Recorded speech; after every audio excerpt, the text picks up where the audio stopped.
بسم الله الرحمن الرحيم. الحمد لله رب العالمين والصلاة والسلام على من لا نبي بعده. قال الله تبارك وتعالى في القرآن المجيد والفرقان الحميد: إنا أنزلناه في ليلة القدر وما أدراك ما ليلة القدر. میرے محترم بزرگوں اور دوستوں، رمضان المبارک کا یہ اخیر عشرہ چل رہا ہے، اور اس اخیر عشرے کے بھی چند ایام گزر چکے ہیں۔ رمضان المبارک کا جو مہینہ مقدس مہینہ ہے، بابرکت مہینہ ہے، یہ مہینہ چند دنوں میں ختم ہونے پہ ہے۔ چند دنوں کے بعد یہ مہینہ ختم ہو جائے گا۔ رمضان جیسا مقدس مہینہ جو اللہ تبارک و تعالی کی طرف سے مسلمانوں پر ایک انعام ہے، ایک اکرام ہے، وہ مہینہ چند ایام کے بعد، چند دنوں کے بعد ختم ہو جائے گا، چلا جائے گا۔ بدنصیب ہے وہ شخص جو رمضان جیسا مقدس مہینہ پایا اور اس مہینے میں عبادت کر کے، اس مہینے میں ذکر و اذکار کر کے، اس مہینے میں نیکیاں کر کے اپنے رب کو نہ منایا یا اپنے گناہوں کی بخشش نہ کروایا۔ ایک مشہور حدیث ہے کہ اللہ کے رسول صلی اللہ علیہ وسلم ایک مرتبہ ممبر پر تشریف لائے اور 3 بد دعائیں فرمائی، جس میں سے ایک بد دعا یہ بھی ہے کہ ہلاک ہو جائے وہ شخص جس کو رمضان جیسا مقدس مہینہ ملے اور اس رمضان میں وہ اپنے گناہوں کی بخشش نہ کروا لے۔ تو جو حضرات بھی رمضان جیسے مقدس مہینے کی قدر نہیں کر پائے، یا رمضان میں جو اعمال کرنے تھے، یا رمضان میں جو نیکیاں کرنے تھے وہ نیکیاں نہیں کیے یا وہ اعمال نہیں کیے، تو وہ شخص بدنصیب ہے۔ اس کے بدنصیبی میں کوئی شک نہیں ہو سکتا۔ چونکہ یہ رمضان کا اخیر عشرہ ہے، اور اس اخیر عشرے ہی میں ایک رات ہے جو 1000 مہینوں سے افضل ہے، جس کو ہم اور آپ شب قدر کہتے ہیں۔ شب قدر امت محمدیہ پر اللہ تبارک و تعالی کی طرف سے خاص انعام ہے، خاص اکرام ہے۔ انا انزلناہ فی لیلۃ القدر، شب قدر کے تعلق سے اللہ تبارک و تعالی نے قرآن کریم میں ایک مکمل سورت اتار دی ہے، مکمل سورت نازل کر دیا ہے۔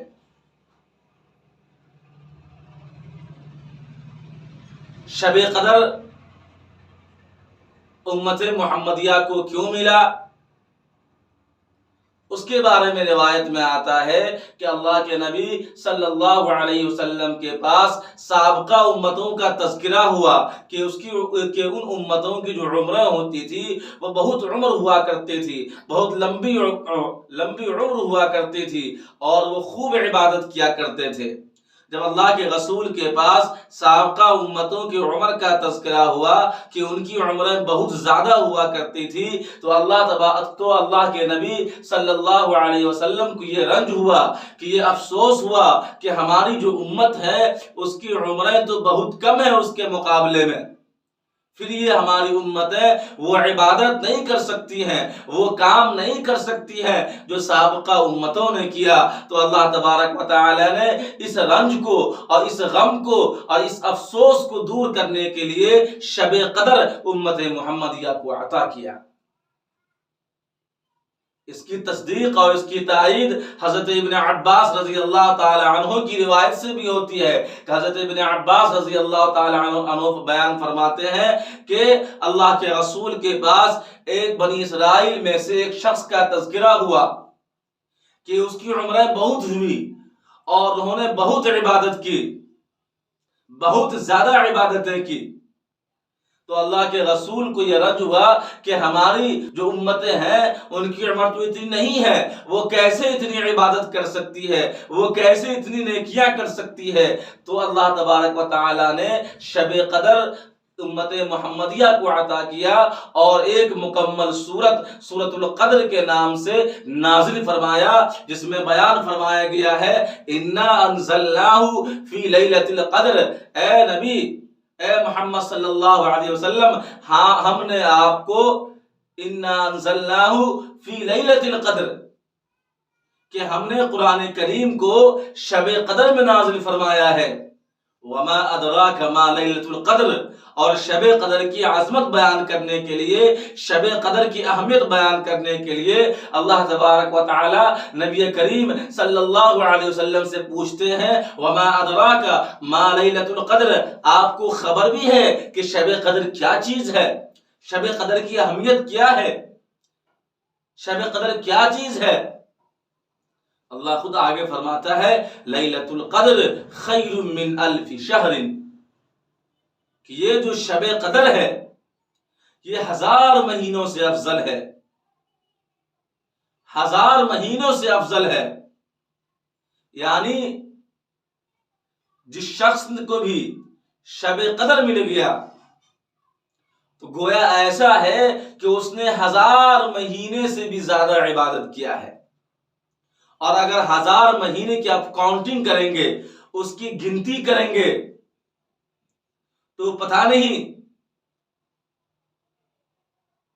کتنے سال ہو جائیں گے، کتنی مدتیں گزر جائے گی۔ اس لیے شب قدر جو رمضان کے آخری عشرے میں ہے، حضرت عائشہ رضی اللہ تعالی عنہ بیان فرماتی ہے کہ اللہ کے رسول نے فرمایا کہ شب قدر کو رمضان کے آخری عشرے کی طاق راتوں میں تلاش کیا کرو۔ یعنی شب قدر رمضان کے آخری عشرے کی طاق رات میں ہے، اور طاق رات یا تو 21 ہے یا 23 ہے یا 25 ہے یا 27 ہے یا 29 ہے۔ ان راتوں میں سے کسی ایک رات میں شب قدر ہے۔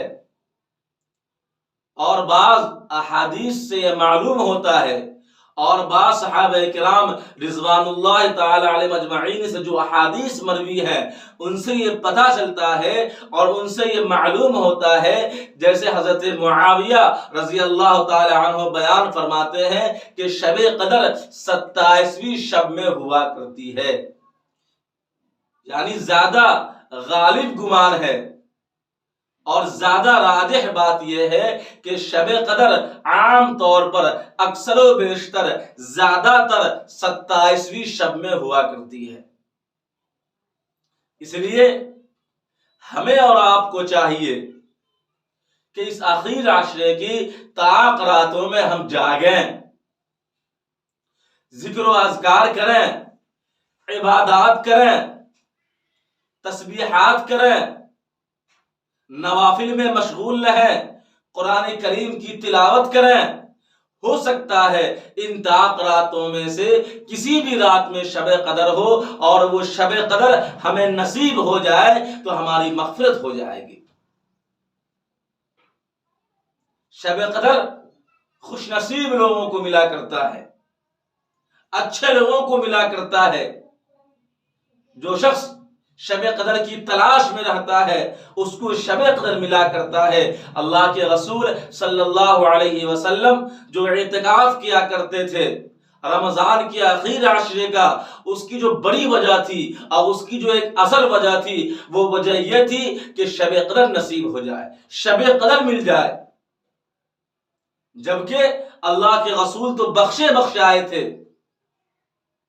لیکن ہم اور آپ گنہگار ہیں، رات اور دن گناہ کرتے ہیں، اللہ کی نافرمانیاں کرتے ہیں، اللہ کے رسول کی باتوں کی حکم عدولی کرتے ہیں، تو ہمیں تو اور بھی شب قدر کی جستجو ہونی چاہیے اور ہمیں اور آپ کو اور بھی طاق راتوں میں جاگنا چاہیے اور طاق راتوں میں جاگ کر کے شب قدر کو تلاشنا چاہیے. اگر شب قدر مل جائے تو پھر ہماری زندگی بن جائے گی، ہماری آخرت کامیاب ہو جائے گی.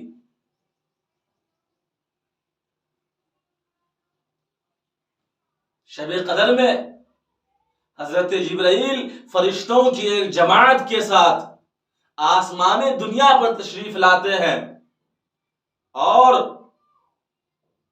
جو شخص بھی ذکر و اذکار میں، تلاوات میں، دعا میں، تسبیحات میں مشغول ہوتا ہے ان کو سلام عطا کرتے ہیں. سلام ہی حتی مطلع الفجر، سلامتی کی دعا دیتے ہیں. اور یہ معاملہ فجر تک چلتا رہتا ہے، طلوع فجر تک چلتا رہتا ہے. اس لیے میرے محترم بزرگوں دوستو، آپ حضرات سے درخواست ہے کہ اب بھی وقت ہے، ہم اور آپ طاق راتوں میں شب قدر کو تلاش کریں، اور طاق راتوں میں کم سے کم ہم اور آپ عبادات کریں، نوافل کا اہتمام کریں، ذکر و اذکار کریں، تسبیحات کریں، اور اپنے گناہوں کی بخشش کروا لیں، اپنے رب کو منا لیں. یہ اخیر عشرہ یہ آگ سے آزادی کا عشرہ ہے، جہنم سے آزادی کا عشرہ ہے. اللہ تبارک و تعالی اس اخیر عشرے میں نہ جانے کتنے جہنمیوں کو آگ سے آزادی عطا فرماتے ہیں، ان گنت، لا تعد ولا تحصى، جس کی کوئی گنتی نہیں ہو سکتی ہے. لیکن کچھ ایسے بھی بدنصیب شخص ہیں، کچھ ایسے بھی ناعاقبت اندیش شخص ہیں، کچھ ایسے بھی محروم شخص ہیں جو اس شب قدر میں بھی محروم ہو جاتے ہیں. حضور کی ایک حدیث ہے کہ جو شخص شب قدر میں محروم رہا وہ سارے خیر سے محروم ہو گیا.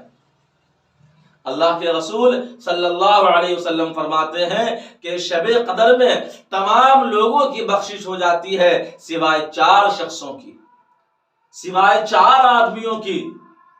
4 آدمی ایسے ہیں جس کی بخشش شب قدر میں بھی نہیں ہوتی ہے. اب سوچئے اور گمان کیجئے اور ٹٹولیے اپنے اندر کہ ایسے کون لوگ ہیں، کون ایسا بدنصیب ہے کہ شب قدر جو 1000 مہینوں سے افضل ہے، جو امت محمدیہ پر اللہ تبارک و تعالی کی طرف سے خاص انعام ہے، خاص اکرام ہے، اس رات میں بھی ایسے بدنصیبوں کی اور ایسے محروموں کی مغفرت نہیں ہوتی ہے. کون لوگ ایسے ہیں، کون شخص ایسے ہیں؟ اگر یہ چیزیں آپ کے اندر ہے اور اگر یہ باتیں آپ کے اندر ہے تو اس کو ہٹائیے، اس کو ختم کیجئے. جس شخص کی شب قدر میں بھی بخشش نہیں ہوتی ہے، مغفرت نہیں ہوتی ہے، اس میں سے ایک شخص وہ ہے جو شراب کا عادی ہے، جو شراب پیتا ہے، جو ہر وقت نشے میں رہتا ہے، جو نشے میں دھت رہتا ہے. ایسا شخص بدنصیب ہے، ایسا شرابی شخص بدنصیب ہے جس کی بخشش شب قدر میں بھی نہیں ہوتی ہے. کیونکہ شراب یہ تمام برائیوں کی جڑ ہے. شراب پینے سے آدمی کے اندر سے عقل زائل ہو جاتی ہے، اس کو تمیز نہیں ہوتی ہے کہ یہ کون ہے، یہ ماں ہے یا بیٹی ہے، یہ باپ ہے، یہ بھائی ہے، یہ بیوی ہے، کوئی تمیز نہیں ہوتی ہے. کیونکہ شراب جو ہے یہ عقل کو زائل کر دیتی ہے. اسی وجہ سے کہا گیا ہے کہ جو شرابی شخص ہے، جو شراب کا عادی ہے، ایسے شخص کی شب قدر میں بھی بخشش نہیں ہوتی ہے. دوسرا وہ شخص ہے جو والدین کا نافرمان ہے، جو اپنے والدین کی باتوں کو نہیں مانتا ہے، ان کی نافرمانی کرتا ہے. ایسے شخص کی بھی شب قدر میں بخشش نہیں ہوتی ہے، مغفرت نہیں ہوتی ہے. کیونکہ اللہ کے رسول نے ارشاد فرمایا رضا الرب فی رضا الوالد وسخط الرب فی سخط الوالد، کہ والدین کی رضامندی میں رب کی رضامندی ہے، والدین کی رضامندی میں رب العالمین کی رضامندی ہے، اور والدین کی ناراضگی میں رب العالمین کی ناراضگی ہے۔ یہی وجہ ہے کہ جو مشہور حدیث آپ حضرات سنتے ہیں کہ اللہ کے رسول رمضان کے مہینے میں ایک مرتبہ منبر پر تشریف لائے اور آپ نے یہ بددعا فرمایا کہ ہلاک ہو جائے وہ شخص جس کے پاس اور جس کے سامنے ان کے والدین یا ان میں سے کوئی ایک موجود ہو اور وہ اس کی خدمت کر کے جنت نہ کما لے۔ ایسے شخص کے بارے میں حضرت جبرائیل نے بددعا دیا اور کہا کہ ہلاک ہو جائے، اور اللہ کے رسول نے اس بددعا پر آمین کہا۔ تو آپ سوچئے ایسے شخص کے ہلاکت میں اور ایسے شخص کی بربادی میں کیا کوئی شک ہو سکتا ہے؟ کوئی شک نہیں ہو سکتا ہے۔ تو دوسرا شخص وہ ہے جو والدین کا نافرمان ہے، اور تیسرا شخص ہے جس کی شب قدر میں بخشش نہیں ہوتی ہے، وہ شخص ہے جو قطع تعلق کرنے والا ہو، جو رشتہ داری سے قطع تعلق کرنے والا ہو، رشتے کو توڑنے والا ہو، رشتے کو جوڑنے والا نہ ہو، لوگوں کے درمیان نفرت پیدا کرنے والا ہو، لوگوں کے درمیان عداوت پیدا کرنے والا ہو۔ ایسے شخص کی بھی، ایسا شخص بھی بدنصیب ہے اور محروم ہے، ایسے شخص کی بھی شب قدر میں بخشش نہیں ہوا کرتی ہے۔ اور چوتھا شخص وہ ہے جو کینہ پرور ہو، جس کے دل میں کینہ ہو، جس کے دل میں حسد ہو، جو کینہ پرور ہو۔ ایسے شخص کی بھی شب قدر جو محتم بالشان رات ہے، جو 1000 مہینوں سے افضل رات ہے، اس رات میں تمام لوگوں کی بخشش ہو جاتی ہے، لیکن اس رات میں ایسے 4 شخص ہے، وہ 4 شخص ہے جو میں نے بیان کیا، اس میں سے ایک جو شرابی ہے، دوسرا جو والدین کا نافرمان ہے، تیسرا جو قطع تعلق کرنے والا ہے، اور چوتھا جو کینہ پرور ہے۔ ان 4 شخصوں کے علاوہ تمام لوگوں کی شب قدر میں بخشش ہو جایا کرتی ہے۔ اس لیے اخیر میں آپ حضرات سے درخواست ہے اور عاجزانہ درخواست ہے، اور جو حضرات بھی ہماری فیملی ہے، راہی اسٹوڈیو کی فیملی ہے، راہی اسٹوڈیو کے ایک پریوار ہے، اگر وہ حضرات ہمیں سن رہے ہیں اور دیکھ رہے ہیں تو ان سے خاص طور پر درخواست ہے کہ جو رمضان کے کچھ ایام بچ گئے ہیں،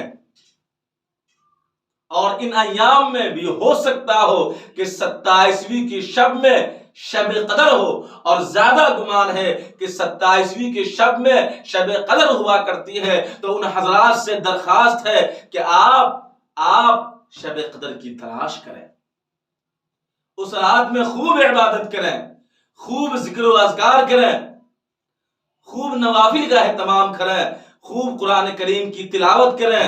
امید کرتا ہوں اور امید ہے کہ اللہ تبارک و تعالی ہمیں بھی اور آپ کو بھی شب قدر جیسی محتم بالشان رات عطا فرمائے اور نصیب فرمائے۔